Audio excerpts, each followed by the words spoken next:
operations. I hope you had a chance to look at the prep videos because we're launching right into how things go wrong in the system, including glomerular nephritis, pyelonephritis, acute and chronic renal failure, and renal calculi. Let's back up for a minute. The function of the kidneys. Anything on this list, if you have a kidney problem, there can be problems with any of these functions. So throughout the whole semester, we've talked about electrolyte balance, acid-base balance, blood formation, especially the red blood cell formation with the erythropoietin, because that hormone, erythropoietin, is excreted mostly by the kidneys. So if you don't have it, you're going to have, what would you have if you don't have enough red cells? What's that condition called? Anemia. Okay. You'd have problems with your calcium because you're not making the vitamin D, so you can't absorb the calcium. Waste excretion. You're going to have a buildup of waste if you have kidney problems. You're going to have problems with water balance, edema. If you had edema, what are some of, if you had total body water excess, just tell me now, what would you think you might have some signs and symptoms in? Anything, just call out. High blood pressure. High blood pressure, great. What else? Bounding pulse. What else? Fluid in the lungs. So what would you hear? Crackles. Crackles, growls, yes. You might have a little pulmonary congestion, pulmonary edema could even develop. Great. So then we have, in this case, you remember the prostaglandins, we associated those with the production of pain in the inflammatory response. But in the kidney, the prostaglandins, the local in the kidney secretion of prostaglandins has to do with its action on these cells that are special smooth muscle cells that help increase the glomerular filtration rate. And so if you don't have the prostaglandins, you can have problems with filtration at the glomerulus. So that's different than the action of the prostaglandins in the inflammatory response. Spent a lot of time in the prep videos on the nephron. The purpose of the nephron. There's millions of nephrons. Each nephron consists of the glomerulus, which is where blood is filtered. Incoming blood is filtered. And then the tubular component is where the exchange happens, reabsorption or excretion of substances. The Bowman's capsule is where the actual filtrate is formed before it reaches the selective system, the tubules. And I use the analogy, and I think it's a good analogy in the sense that if you go to the grocery store and you're starving, you end up buying, grabbing things. Oh, that looks good and that looks good. I don't know. I always have this philosophy, don't go to the grocery store when you're hungry because you'll end up spending more. And then you get to the checkout and you say, I don't need this stuff. And so you start putting stuff back, right? I think we've all done that. Well, that's what, if you think about the incoming used dirty blood, it still has, it's well oxygenated because it's arterial, but it still is carrying the waste products from the rest of the body. It enters the glomerulus, and other than too much glucose, things are completely filtered. How much filtration happens has to do with the pressure. So if you have high pressure or high volume, you're going to have more filtration. Just think of a coffee filter. It's the same thing. There are certain things that are going to get caught in that filter and not pass into the coffee as you're brewing it. But other things are going to get through. Most everything is going to get through. And depends on the pressure. So if you have a Mr. Coffee machine and the pump isn't that great, it may not make the greatest coffee, versus a Keurig that might use more pressure and push more stuff through. So think of the blood pressures pushing the materials through that filter. So everything is then presented to the tubules, and with it, as the filtrate travels through the tubules, this is the descending, first we have the proximal tubule, and that is where most of the action happens. That's where most things are reabsorbed. Then the rest of that filtrate continues through the tubule, loop of Henle, and ascending loop, and that's where selection happens. Does the body need sodium? Going to retain it. Does the body need bicarb? Retain it. Form it. Acids. Everything is exchanged based on what is needed, and that's all by. It's not someone deciding. It's either active transport or osmosis, right? There are forms of how we are exchanging. And then when you get to the distal tubule, the important thing about the distal tubule is that's where what happens? Antidiuretic hormone has its effect. Either telling the kidney to reabsorb more water or excrete more water.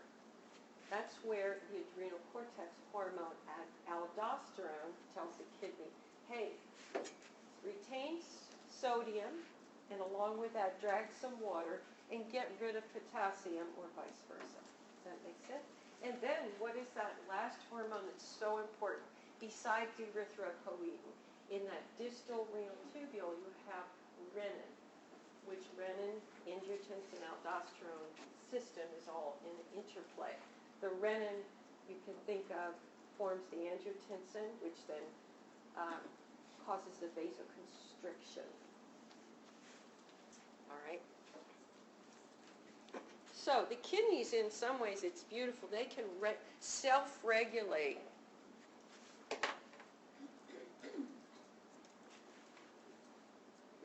If we have the blood coming in, and here's the glomerulus,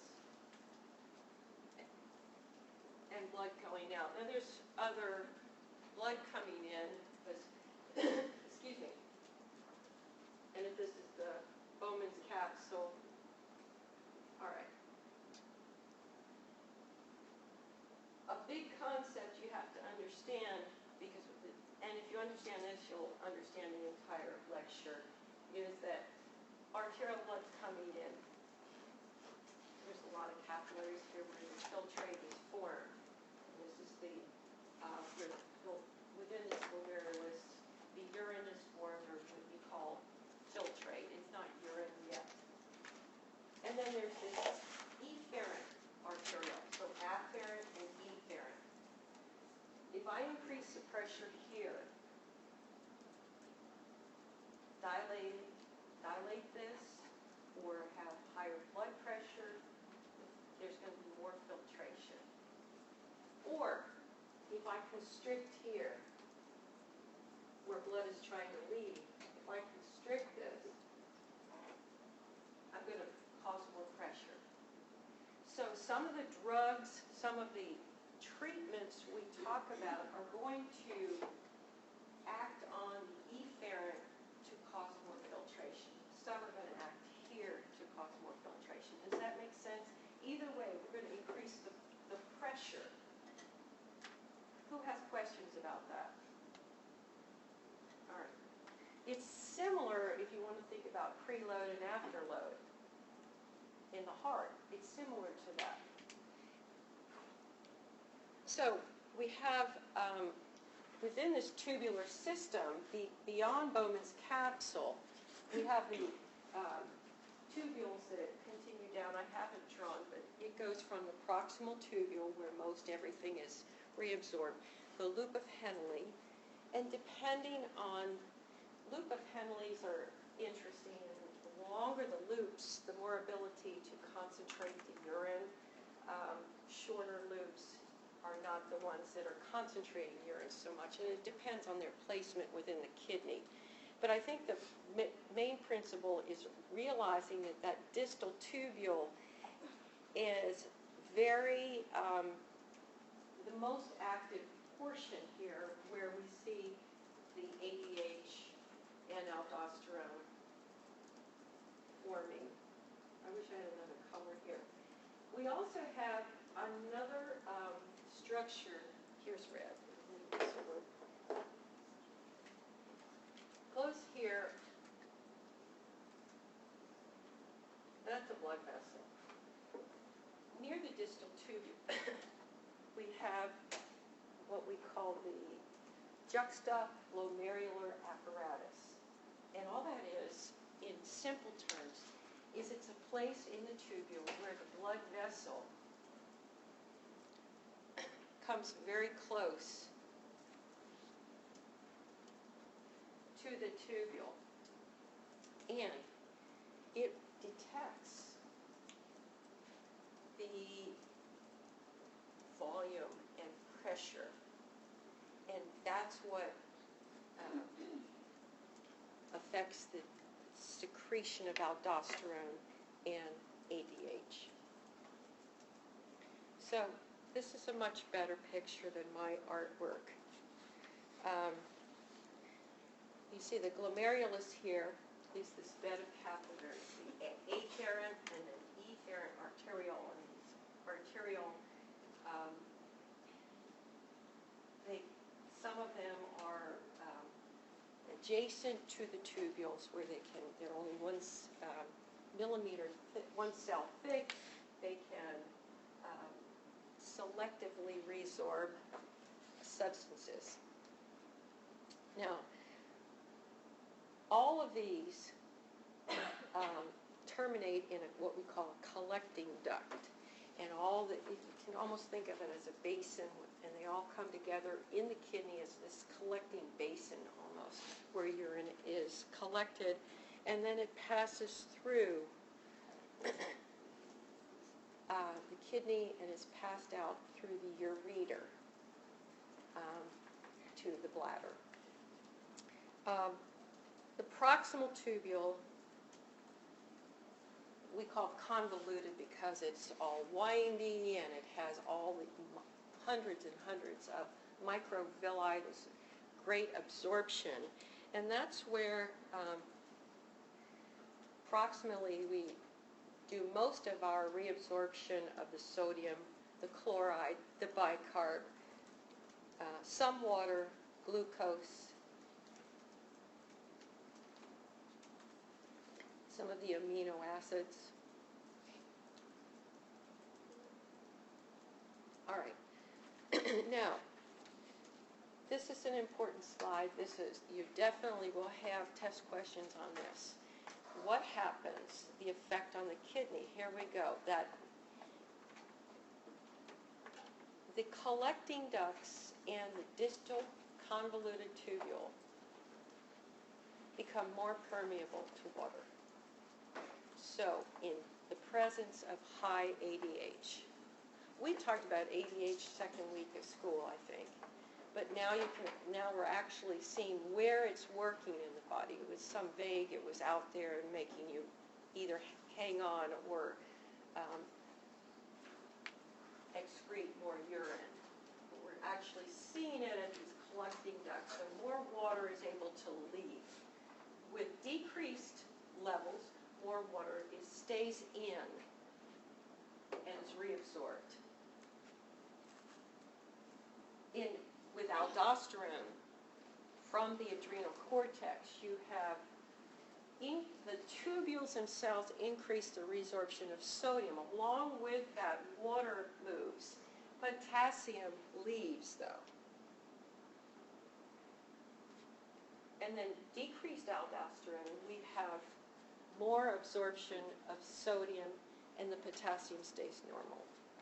Water is not reabsorbed and the filtrate and is excreted. Okay? Now, any of these